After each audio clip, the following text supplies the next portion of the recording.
Welcome to the DEI Effect. I'm Travis Brown. I'm back with David Corbitt, husband, father, business owner, attorney, and a person who makes impact in all the things that he does.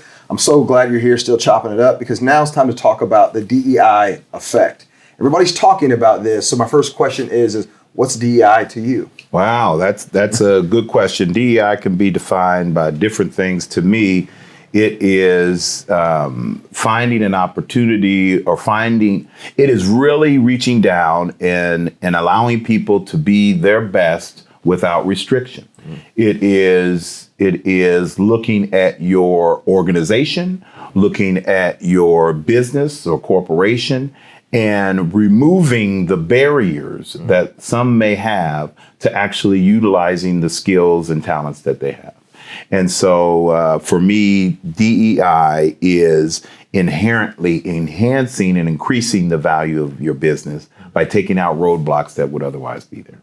You know, I think a lot of people still think that in America today, there's not roadblocks. Like, hey, we have a black president. Hey, we got a black VP. Hey, David Corbitt is successful. You know, we don't have the roadblocks. And I think a lot of times it's like, no, there are a lot of roadblocks that still exist. And I think this is always one of those things when I say, listen, you've been an only, you've been a first many times in your life. So like how do we got to do better to figure out how to create more opportunities so that there's less onlys and less firsts? Yeah.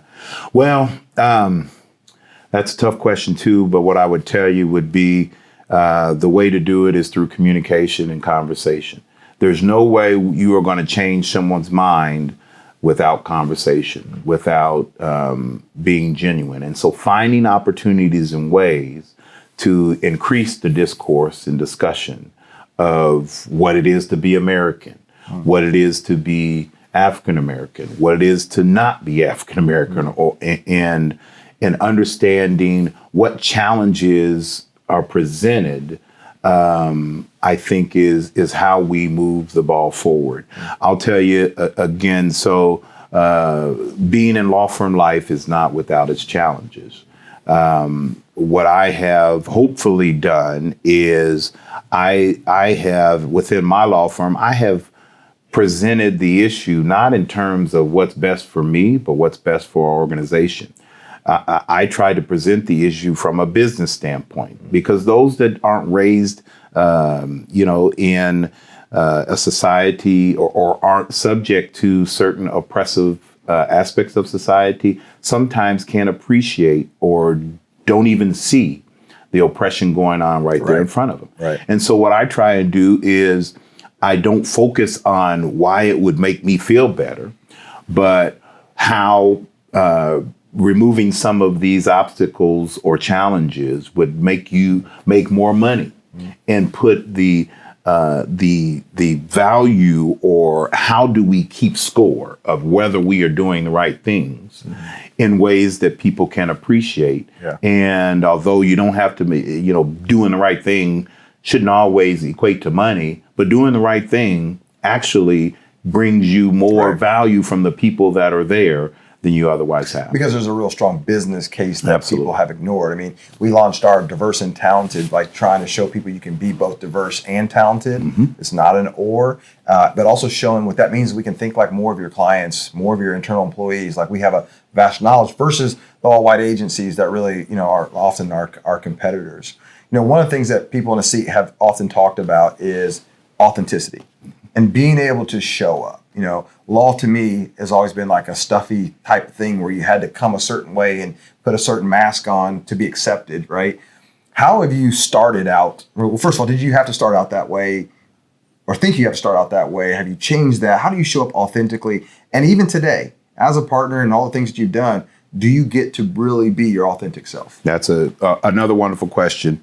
And what I would say, it's been a journey. It's been a challenge. I deal with people, again, that have not seen what I've seen, been through what I've been through. And some of the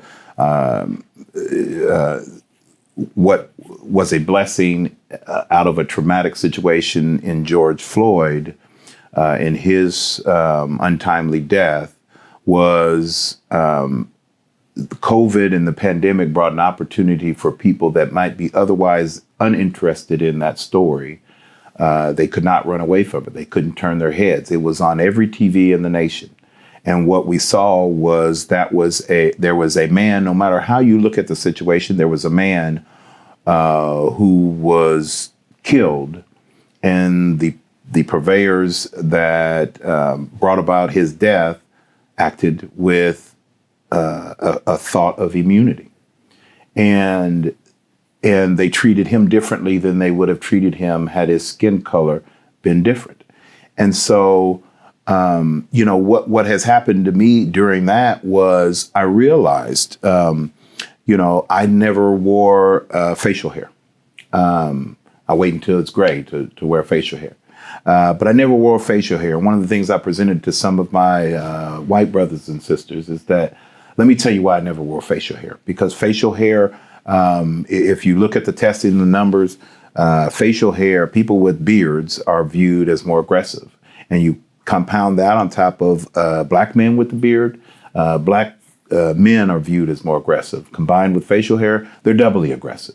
And so I have shied away from that because I wanted to be accepted or wanted to be appreciated. And I didn't want certain people's perception of my aggressiveness or abilities to be conveyed through the way I wore manicured my facial hair.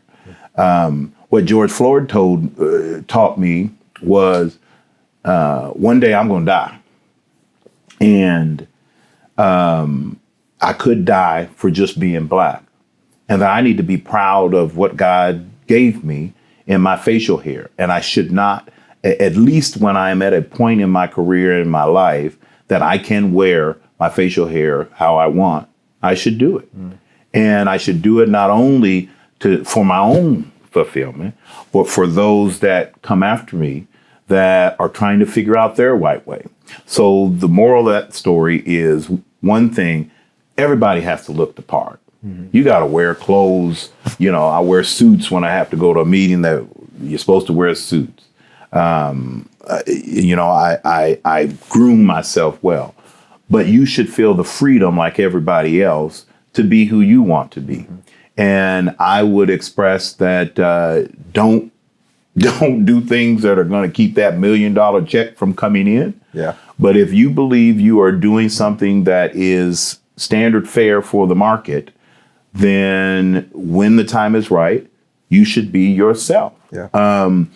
Don't undermine yourself in terms of not being realistic that certain people interpret certain things. But going back to certain other conversations, you have to also grasp your power, and you also have to rely on yourself. And so manage it right, but don't feel that you have to look a certain way for certain people. I think it's interesting because I grew up, kind of trying to assimilate to what that look was supposed to be accepted in that room. Yeah. Right. And I've said even publicly a lot, it was me trying to make sure people didn't see how black I was. And I think, I've been really excited about some of the things that have happened that have allowed us, I feel like, to tap into more of that and people be okay with how you show up in your authentic self. Yes, there's professionalism. Yes, there is a sense of like, you should still dress for the meeting. And there's certain things you do that make you more or less accepted. And you gotta be okay with what that is. Right. I went to jackets and dress pants and J's, and I went to jackets and J's. And then there are still certain situations that, you are still aware of the situations, but it's being, more and more authentic every place you show up. Absolutely. But you said something earlier in another podcast, which was, but there's also a level of work. There's a level of work that's been done. And I want to just ask this question is, how do you correlate the work and being a professional giving you more leniency based upon your authenticity? Or should it just be like, you don't need that? I guess I'm just interested to hear the thought around, you talked about when the time was right, and you've done it to be more authentic. Yeah. So at the time, you are faced in your career with various opportunities. Some of those come because of what you do to fit in. Some of them come from what you do being authentic. And what I would tell you is that you first have to work on the quality that you bring to the table. When you have to work on things that people can't take away from you. If you create in your mind powerful thoughts, or if you make yourself smarter, they can't take that away. No one can take that away. And then when you're smart, it attracts opportunity.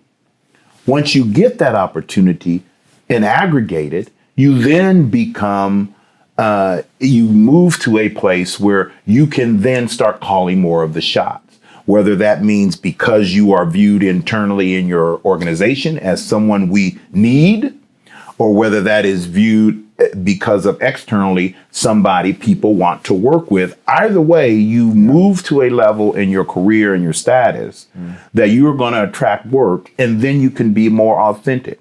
When you reach that point that you feel somewhat protected in being yourself, the right thing to do is be yourself. I had the conversation with my colleagues about our dress code.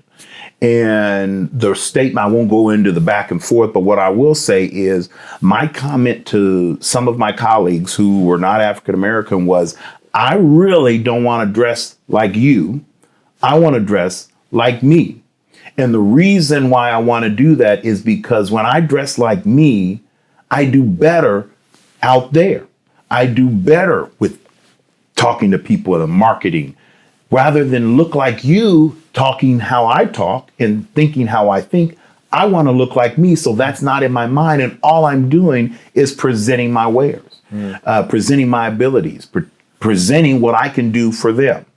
And I think it resonated with a lot of people. And I think, again, George Floyd and this, just looking at the differences of treatment of people based on how they look is something that people have gotten appreciate more now. And I think once you get to that level where you can attract business because of the quality of your work, you can then be more authentic or feel the freedom of authenticity. That doesn't mean that it's right when you're going up, but everybody has limits on them.